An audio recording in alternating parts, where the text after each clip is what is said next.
Hi, welcome back, and let's dive into our first lesson.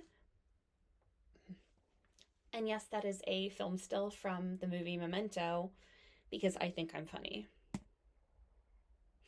It doesn't matter how good you are at writing, who you are equals how you sell a script. Most people don't know what often can be the difference between a pass and a yes is a personal connection to your script. So here's two things you need to include in your pitch deck. You need a writer bio and a personal statement. Your writer bio is going to be a summary of relevant credits. It goes at the end. It's going to be short, 1 to 3 sentences, and it's really focused on your credential. Think of it as that tiny little paragraph in IMDb.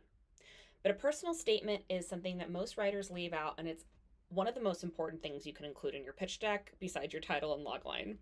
This is your personal connection to the script. It should be at the beginning, and it can be a full bleed, 1 to 3 paragraphs, and it's directly tied to the story's themes, characters, or setting, and I'll get into that more.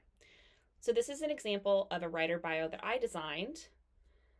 Now, Parker doesn't have a ton of film credits, but what she does is have her education, her background, who she kind of is. This is a great example of a layout, and this is about the length that you want your writer bio, and this is going to be towards the back of your pitch deck. This is Parker's personal statement where she has a connection to her story, and we can get into that a little bit more, but I just wanted to show you guys the difference. So why a personal statement matters? Because producers and decision makers aren't just buying a concept, they're buying you, your voice, your authenticity, and the way that only you can tell this story. So I love a good case study because I worked in advertising. Let's talk about the show on Netflix, Nobody Wants This, written by Erin Foster. So Hollywood loves a good true story. Story can be fiction and also have that same je ne sais quoi of something being based on truth. So I think Nobody Wants This was a well-written show. But I liked it so much more when I found out that the lead characters are based on the creator writer Erin Foster and her real life husband. It just makes it better. It's a human psychology thing. And so I know that paired with a great pilot, this is how she sold the show because this is what everybody was talking about when they were telling me to watch the show. And when I told people to watch the show, that's what I said. In a very artist to artist way, art builds empathy and empathy changes society. Whether you know it or not, that is what you're doing as a writer. And writing is the art of making the truth easily digestible under a thin layer of fiction. Can you give me a moment? Because I made that quote up and I think it should be on a t shirt one day. Your lived experiences are your superpower as a writer, and this is something so many decks leave out. So, when I talk about using your background and lived experiences to create a personal connection to your script, this does not mean that I'm asking you to mine your trauma or your community's trauma.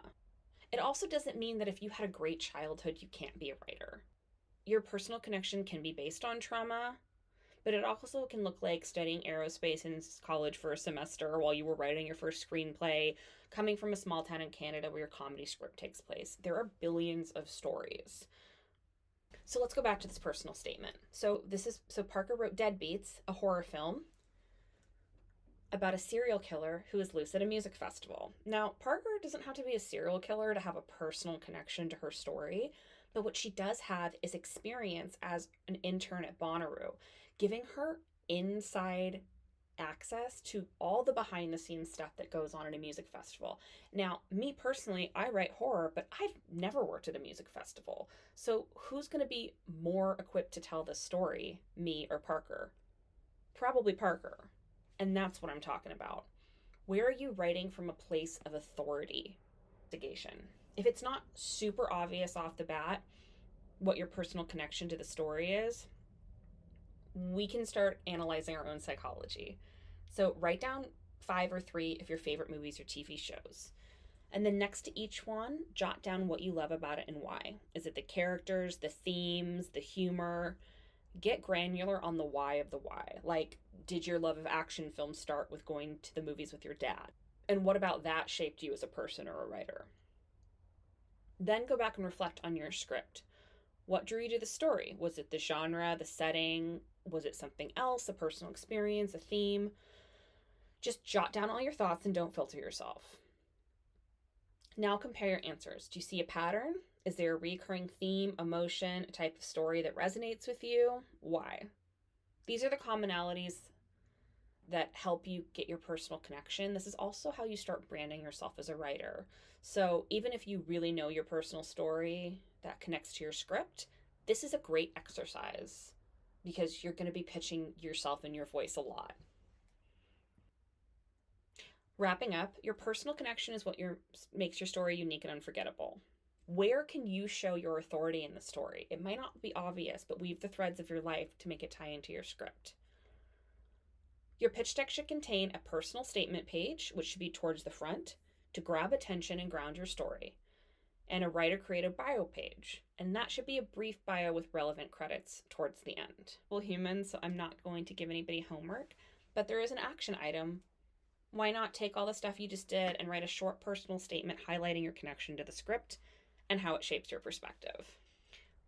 All right, that was lesson 1. Hopefully you have an awesome personal statement that is going to be the foundation for your pitch deck. Next lesson is all about aesthetics, and whenever you're ready, let's jump in.